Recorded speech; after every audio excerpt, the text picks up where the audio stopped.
Welcome to the C-Space studio. I'm James Kotecki here with Rodger Berman. He is the president and co-CEO of Rachel Zoe Inc., which is a global lifestyle brand. Welcome to the C-Space studio. Thanks for having me. So you are a fashion technology company. Can you unpack for me what that means or how you define yourself? I think that we're a fashion company that uses technology as opposed to just a actual technology company.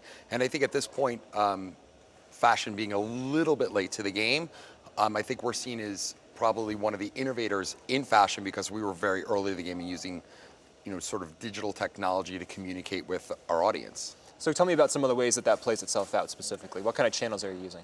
Well, I think for the most part, we have a pretty big media and social media following. And what I mean by that is, years ago, a lot of people would plug into other platforms in order to get their message across, and they might contribute content to an established magazine, online digital publishing platform, whatever. And I think what we decided was, you know what, we're going to create our own so we can have the direct relationship with our audience. And I think we were one of the earlier people to say, rather than contribute to other platforms, let's create our own platform, because we kind of felt that the internet, if you will, and the one-to-one communication tools that were on the horizon were going to enable anyone to really create a direct communication with an audience. And what does that intimacy allow you to do? What kind of relationships are you able to have with the people that care about what you're doing? Well, I think, our whole message as a brand is to live a life in style, and sort of positive, positive out makes positive in, makes positive out. It's sort of a virtuous cycle that if you feel good about yourself, other people will feel good about you. And there's some actual anecdotal stories I can tell you that are, people coming up to Rachel and be like, you really helped me get over cancer. It's really moving stuff. And so we really think about fashion and style a little bit more deeply than just surface, if that makes sense. But what it allows us to do, getting back to your original question, is it allows us to really understand what people are interested in, because we have a media company, right? So we're every day, by the view, we'll call it, we're pretty sophisticated in understanding what people are attracted to, the way we're telling stories and how they're responding to it, and we use that in order to inform our product business and to be able to get the products and services that those people might enjoy. So it's sort of a virtuous cycle that the people inform the product and the product informs who we're going after in terms of people.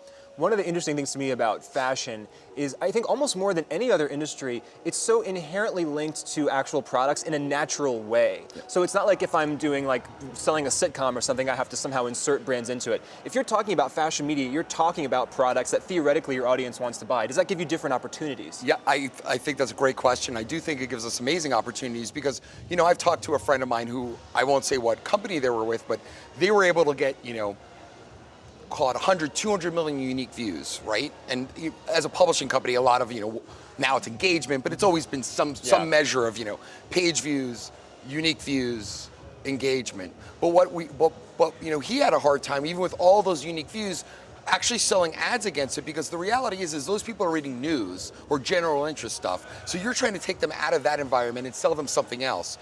Whereas people that are coming to us, they want to be inspired. They want to learn how to dress, things they need to wear.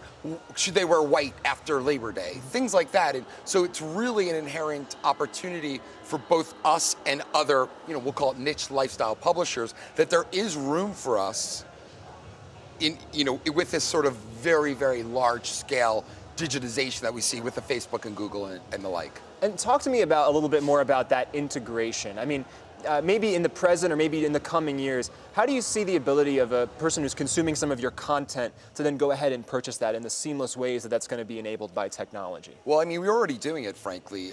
We have a subscription commerce business that we launched, so we are 8th quarter, and that came out of the fact that we wanted to create something that was a physical manifestation of what we're talking about editorially.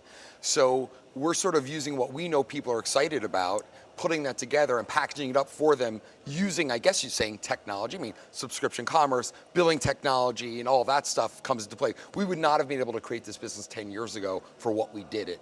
And so I think that being able to close that loop between, hey, we know these are what people are excited about this season, and then delivering that in a product, I think it ties very nicely with our brand and you know, it's curation, authority, and all those things that are core tenets of our brand. Talk to me about what it means to be an online influencer in 2017. Obviously, your wife is certainly a premier online influencer. You are as well. But I imagine that you maybe work with other online influencers, or just have some lessons to kind of give either brands who want to work with online influencers or people who want to become that themselves. Well, I think, you know, I think at the end of the day, you know, I've been thinking about this a lot because, you know, it's true, we are influencers, but also we use influencers, you know, and brands that, you know, a lot of our business is based on ad revenue, sponsorship revenue, and almost every brand today wants an influencer in their branded content. And it's really interesting because basically what's happened, and again, it goes back to what I was saying earlier, is the gatekeepers have gone away. There's no such thing as a gatekeeper anymore. So it's almost like give the people what they want. Apparently, at this time, in this age that we're living in, people want what we call, you know, authenticity, real people telling them what to do, not professional people telling them what to do. And in many ways, it's interesting because you would think that we would almost be losing our relevancy in a bit because we were sort of an established gatekeeper. But I think like all things, the pendulum will swing. And then all of a sudden, I think people will one day realize, like, I'm not sure these people are actually qualified to tell me what it is that they're trying to tell me what to do.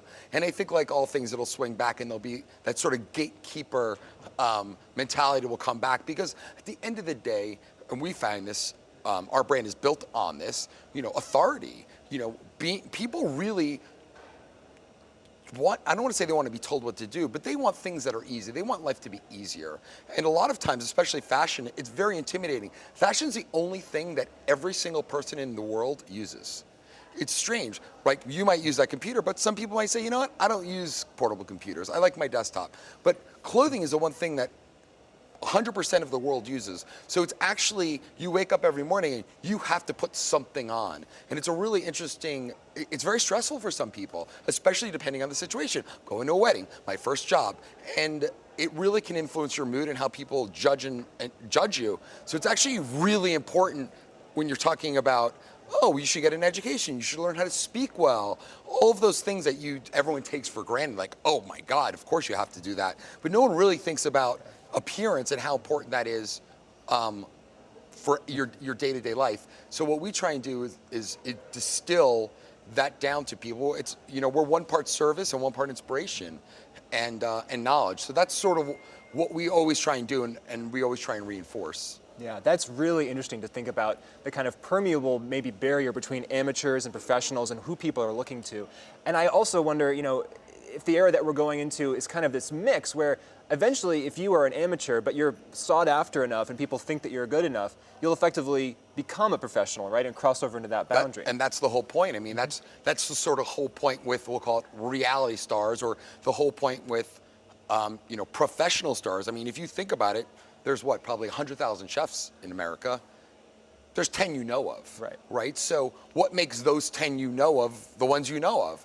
Well, they had something to offer beyond their skill, right? So it's no different. These people that are bubbling up, they have a different skill. They didn't have to have someone tap them on the shoulder and say, hey, you're gonna be a star. They bubbled up. It's the same thing. I always use the same analogy. You know, what makes, you know, you've gone to clubs before and you see a singer on stage, you're like, oh my God, I've never heard someone sing so beautifully. Well, what's the difference? The difference is there's no difference. The difference is that person doesn't have that either star power, that opportunity, that situation that has bubbled them up, and then frankly, the marketing behind them to keep them there. I wonder, you know, obviously you guys are speaking from a place of authority, but that authority also comes from you guys just being out there in the world and like picking and choosing and seeing different things and having different ideas come out at you. So where do you guys go online for inspiration? Are you guys, you know, do you look at Twitter? Do you look at Facebook, Instagram? Like, where do the inputs come from in a digital sense? Well, it's really funny, but you know, the answer is sort of. And I know that's kind of a half-ass answer, but we try not to get influenced by what everyone else is doing because we found, I'm kind of contrarian anyway, but we found, and Rachel, you know, for years, Rachel wouldn't even look at our competitors' websites. And I said, hey babe, you know, at some point you really have to know what else is out there just to know where we fit in this whole, this ecosystem. Yeah. But she never wanted to be influenced because it's funny, she's a star because of what she in her mind knows and what she feels, and she's very guttural, and she's very talented. So we try and we have a lot of people, not a lot, but we have a pretty substantial company now, and we have a lot of people that their job is to know what the world is doing in terms of parallax design or whatever it is that we're talking about in terms of design or technology. But at the same time, we really, fashion especially, to be honest, it's inspiration and it's common sense. I think a lot of people forget common sense in this world. And what we do as an exercise at our company is we always go to the end. So someone will pitch us an idea, like, okay, great, it's gonna work, it's gonna happen. Doesn't matter. So a lot of people get caught on the journey, like, oh, we're gonna do this, we're gonna do this, we're gonna do this. I'm always like, okay, great, we do it all. Is that value in that? Do we care that we're there? And I think if you start with the end and work backwards, a lot of times it helps. So. I know that you guys aren't a hardware company or producing things like that, but I'm curious, just from your outside perspective, but as somebody who obviously carries and lives fashion, like, what do you think about fashion and technology from a hardware or like wearable perspective? I mean, this has been a theme at CES for years, probably. Is it a fad? Is it something you care about? To be totally honest, and I think that I'm probably, again, contrarian, I think that at the end of the day, that's technology, not fashion. And it's really interesting, people are talking about the, Fitbit or the Apple Watch or all these things that are giving you the ability to monitor your heart rate. I don't care how good it looks. I actually don't want that product. And I don't want that product because it doesn't look good.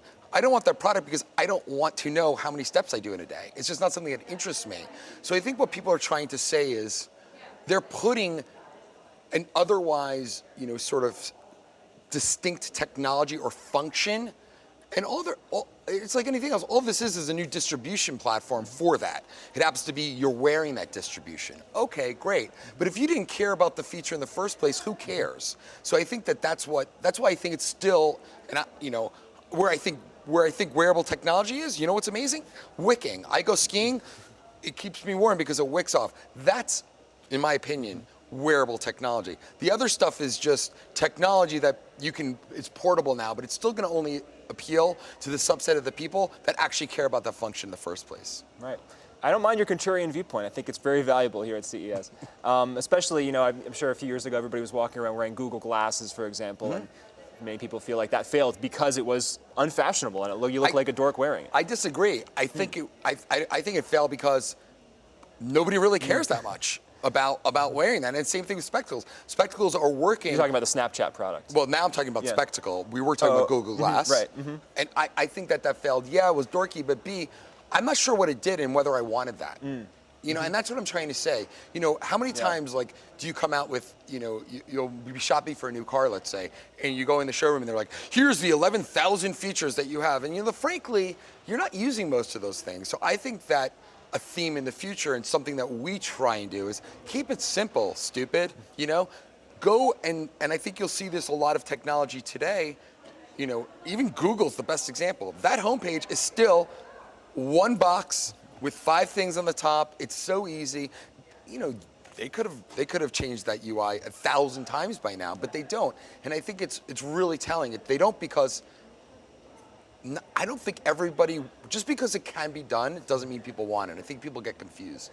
You're painting a picture for me of a technology-enabled but still very human-centered viewpoint. Is that how you see it? Absolutely. Especially fashion is the most irrational thing you could possibly do. If you really want it just for function, you can literally get clothing. Well, you could probably go to Salvation Army or thrift stores and get it for absolutely nothing. So if it was just a utilitarian, functional product, then of course there's many avenues for it, but it's not. There's a reason why you're spending $5,000 for Chanel. It moves you. So once something moves you, forget about it. Rodger Berman, President and co-CEO of Rachel Zoe Inc. Thanks for joining me in the C-Space studio. Thanks for having me. I'm James Kotecki. Keep it locked right here for more great C-Space studio content.